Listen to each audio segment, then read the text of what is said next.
अस्सलाम वालेकुम स्टूडेंट्स, उम्मीद करता हूँ आप सब खैरियत से होंगे।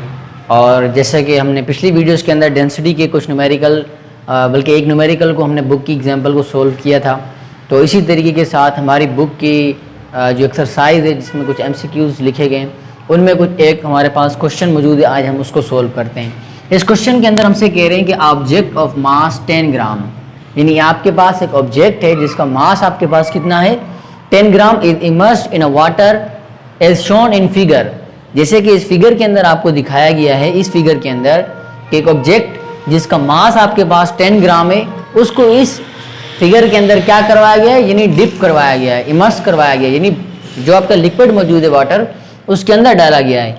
आगे क्या कहते हैं, what is the density of a material from which object is made, यानी इस ऑब्जेक्ट को आपने डेंसिटी इस ऑब्जेक्ट की फाइंड करनी है जिस ऑब्जेक्ट को आपने इस वाटर के अंदर, इस बीकर के अंदर जो वाटर मौजूद है इसके अंदर आपने इमर्स करवाया है, इसकी आपने डेंसिटी मालूम करनी है।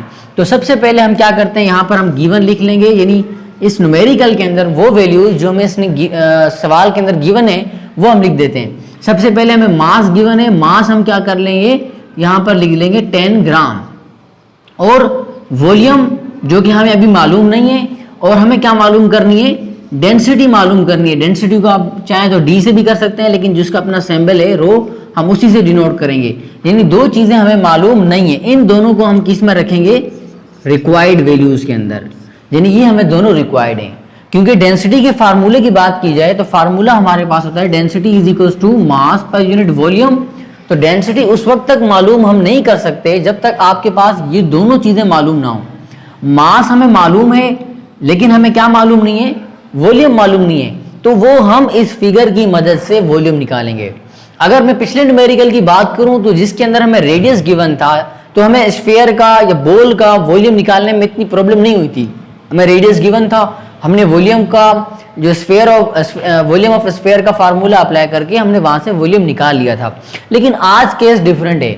आज जो हमें ऑब्जेक्ट दिया गया है वो इरेगुलर ऑब्जेक्ट है, उसको आपने एक बीकर के अंदर, लिक्विड के अंदर इमर्स करवाया हुआ है। तो यहां से हमें क्या करना पड़ेगा, इसका वॉल्यूम फाइंड आउट करना पड़ेगा। तो सबसे पहले हम यहां पर हम क्या करेंगे, सबसे पहले हम हेडिंग लगाएंगे फर्स्ट वी फाइंड वॉल्यूम, यानी हमें पहले क्या मालूम करना है, वॉल्यूम मालूम करना है। जब वॉल्यूम मालूम कर लेंगे तो जब हम इसके अंदर मास और वॉल्यूम दोनों को पुट करेंगे तो हमारे पास क्या आ जाएगी, डेंसिटी आ जाएगी। सबसे पहले हम क्या मालूम करेंगे, वॉल्यूम मालूम करेंगे।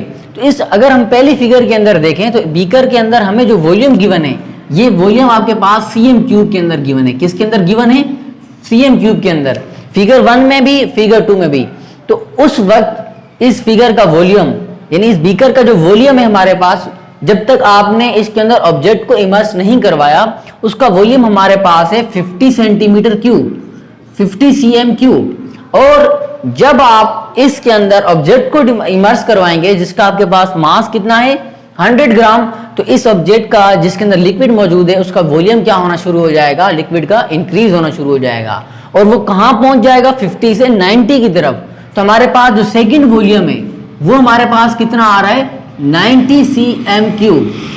कितना आ रहा है, 90 cm क्यूब। तो ओरिजिनल वॉल्यूम लिक्विड का कितना है हमारे पास, यानी जिस वक्त आप सिर्फ इस बीकर के अंदर लिक्विड को डाला हुआ था आपने, तो उस वक्त हमारे पास जो वॉल्यूम आ रहा था लिक्विड का 50 cm क्यूब आ रहा था। लेकिन अब हमारे पास टोटल वॉल्यूम कितना आ रहा है, 90 cm क्यूब आ रहा है। बाकी जो इंक्रीज हुआ वो वॉल्यूम है, वो वॉल्यूम आपके पास बेसिकली इस ऑब्जेक्ट का वॉल्यूम है जो इरेगुलर ऑब्जेक्ट आपने इस लिक्विड के अंदर क्या करवाया, इमर्स करवाया है। तो वो वॉल्यूम जिसको हम फाइंड करने जा रहे हैं, मैं उस वक्त उसको जो है नाम दे देता हूं वी नोड का, यानी वो वॉल्यूम जो इस ऑब्जेक्ट का अपना वॉल्यूम है उसको मैंने नाम दे दिया वी नोड का। अब ये वी नोड आएगा कैसे, जब आप 90 में से 50 को माइनस करोगे, यानी वो वॉल्यूम जो बेसिकली इंक्रीज हुआ है, तो 50 के बाद 90 तक के लिए आपको कितने डिजिट चाहिए, यानी 50 से 60 की तरफ गया, 60, 70, 80, 90, 40 का इंक्रीज हुआ है ना। ये जो 40 सेंटीमीटर इंक्रीज हुआ है यही बेसिकली इरेगुलर ऑब्जेक्ट का वॉल्यूम है। तो ये वी नोड आएगा कैसे हमारे पास, वी नोड हमारे पास आएगा जब आप V2 में से V1 माइनस करोगे, V2 में से V1 माइनस करोगे, यानी बड़े वॉल्यूम में से आप छोटा वॉल्यूम माइनस करोगे। तो आपके पास क्या आ जाएगा, 90 माइनस 50, आंसर आपके पास वी नोड आ जाएगा सेंटीमीटर क्यूब। आपने वॉल्यूम निकाल लिया, हमारे पास वॉल्यूम क्या आ जाएगा, हमारे पास यही चीज आपने यहां पर करनी है फिगर को देखते हुए। तो हमारे पास वी नोड क्या आ जाएगा, हमारे पास 40 cm3। अब हम इस वैल्यू को पुट करेंगे फार्मूले के अंदर और अपनी वैल्यू निकालेंगे। तो हम जब फार्मूले के अंदर इसकी वैल्यू पुट करेंगे, यानी density is equal to mass per unit volume. मास हमारे पास कितना आ रहा है 100 और वॉल्यूम हमारे पास कितना आ रहा है 40। जब आप इन दोनों को डिवाइड करोगे आपस में तो आपके पास क्या आंसर आ जाएगा, 0 से 0 कट जाएगा। और जब आप 10 को डिवाइड करोगे 4 से तो आपका जो आंसर आएगा वो आ जाएगा 2 आप 10 को डिवाइड कर लें 4 से, 4 2 आ जाएगा 8, 20 बचा, कोमा लगाकर आप 0 लगाएंगे तो 2 5 क्या हो जाएगा 20, यानी आपके पास आंसर आया 2.5। लेकिन एक और चीज, ये डेंसिटी हमारे पास किसके अंदर आई है, ग्राम पर सीएम क्यूब के अंदर। किसके अंदर आई है, ग्राम पर सीएम क्यूब के अंदर। अब आप चाहें तो जब आप सवाल सोल्व कर रहे हो यहीं पर आप ग्राम से किलोग्राम के अंदर कन्वर्ट कर लें, वॉल्यूम को सीएम क्यूब से मीटर क्यूब के अंदर कन्वर्ट कर लें, जिस तरीके से हमने कल किया था। नहीं तो आपके पास ये जो एंड वाला वैल्यू आएगी, आप इसमें क्या लिखेंगे, एक लाइन का इजाफा करेंगे, कन्वर्ट इनटू एसआई यूनिट।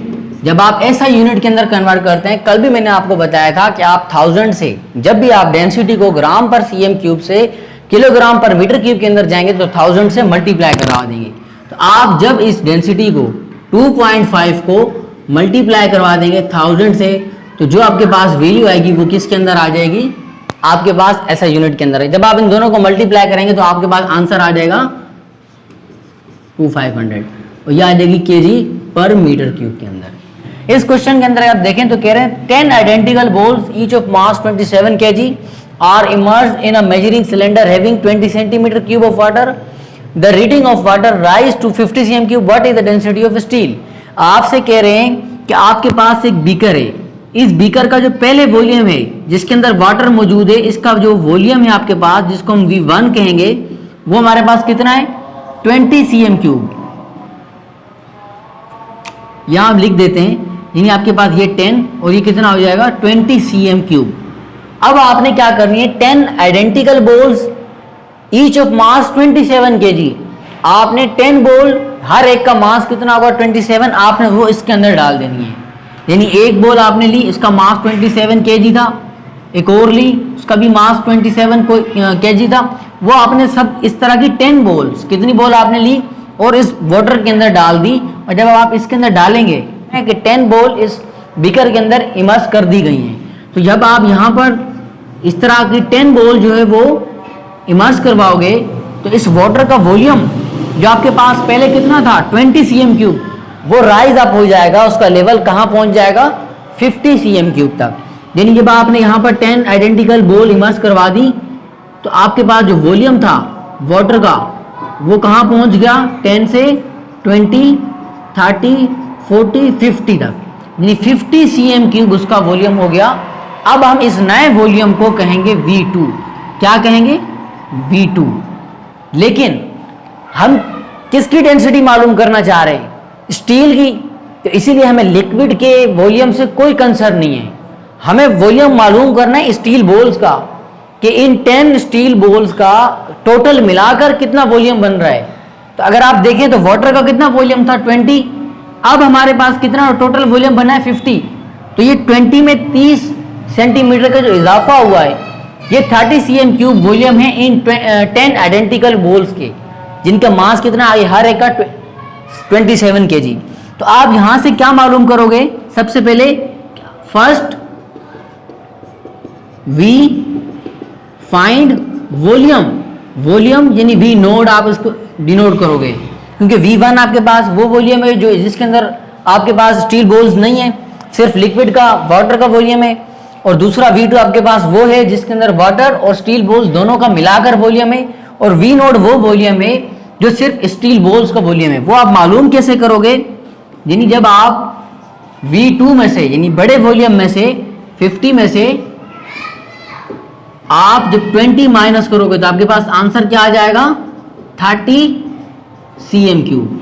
ये वॉल्यूम जो है वो किसका है, इन 10 आइडेंटिकल स्टील बॉल्स का है, यानी टोटल मिलाकर इन 10 स्टील बॉल का वॉल्यूम कितना बन रहा है हमारे पास 30 cm³। अब हम जब इनको नाउ हम क्या मालूम करने जा रहे हैं, डेंसिटी। डेंसिटी का हमारे पास फार्मूला है मास पर यूनिट वॉल्यूम। तो मास हमारे पास आ गया कितना, एक बोल का 27 kg है। तो याद रखें एक बोल तो हम उसके अंदर इमर्स नहीं करवा रहे, कितनी बोल्स करवा रहे हैं, 10 बोल। तो 10 बोल का मास कितना बन रहा है, तो 10 बोल का मास यानी 10 मास ऑफ, ये 1 बोल थी, आप इसको क्या कर दो 10 बोल, तो ये कितना आ जाएगा, एक का जब 27 है तो जब आप 27 को 10 से मल्टीप्लाई करोगे तो ये आपके पास किसका आंसर आ जाएगा, 10 बोल्स का। यानी एक का आपके पास 27 है, एक और 27 मिलाओगे तो 2 का हो जाएगा, 3 का मिलाओगे तो 3 का हो जाएगा। तो इसी तरीके के साथ 10 का मिलाना है, तो 10 से जब आप मल्टीप्लाई करोगे तो आंसर आ जाएगा 270 kg। तो ये 270 kg वाला मास आपने पुट करना है। अगर आपसे यहाँ पर 10 आइडेंटिकल बोल की बात नहीं करता तो फिर आप एक बोल यहाँ डालते, और एक बोल को जब आप इसके अंदर इमर्स करवाते तो उसका वॉल्यूम 50 cm³ तक राइज नहीं होता। हो सकता था 10 से जाकर के 15 तक चला जाता या 20 तक चला जाता, लेकिन ये 10 बोल जहाँ पर डाली तभी वॉल्यूम 50 तक गया है। इसीलिए हमें मास जो लेना है वो भी हमें कितना लेना है, 10 बोल का लेना है। तो 10 बोल का जो मास हमारे पास आया वो कितना आया है, 270 kg। अब हम इसको अपने मेन फार्मूले के अंदर पुट करेंगे तो मास आ जाएगा हमारे पास 270, वॉल्यूम हमारे पास कितना आ गया है 30 cm³। तो इन दोनों को जब आप डिवाइड करोगे 0 से 0 कैंसिल हो जाएगा, 3 1 जा 3 और 3 9 जा क्या हो जाएगा 27। तो डेंसिटी हमारे पास आ जाएगी 9 ग्राम पर cm³। तो अगर आपके पास MCQs के अंदर एक ऑप्शन 9 ग्राम पर cm³ है तो ये आपका करेक्ट आंसर होगा। अगर किलोग्राम पर मीटर क्यूब के अंदर वैल्यू दी हुई है तो अब आपको क्या करना पड़ेगा, इसको 1000 से मल्टीप्लाई करना पड़ेगा, तब जाकर आपका इसका किलोग्राम पर मीटर क्यूब के अंदर आंसर आ जाएगा।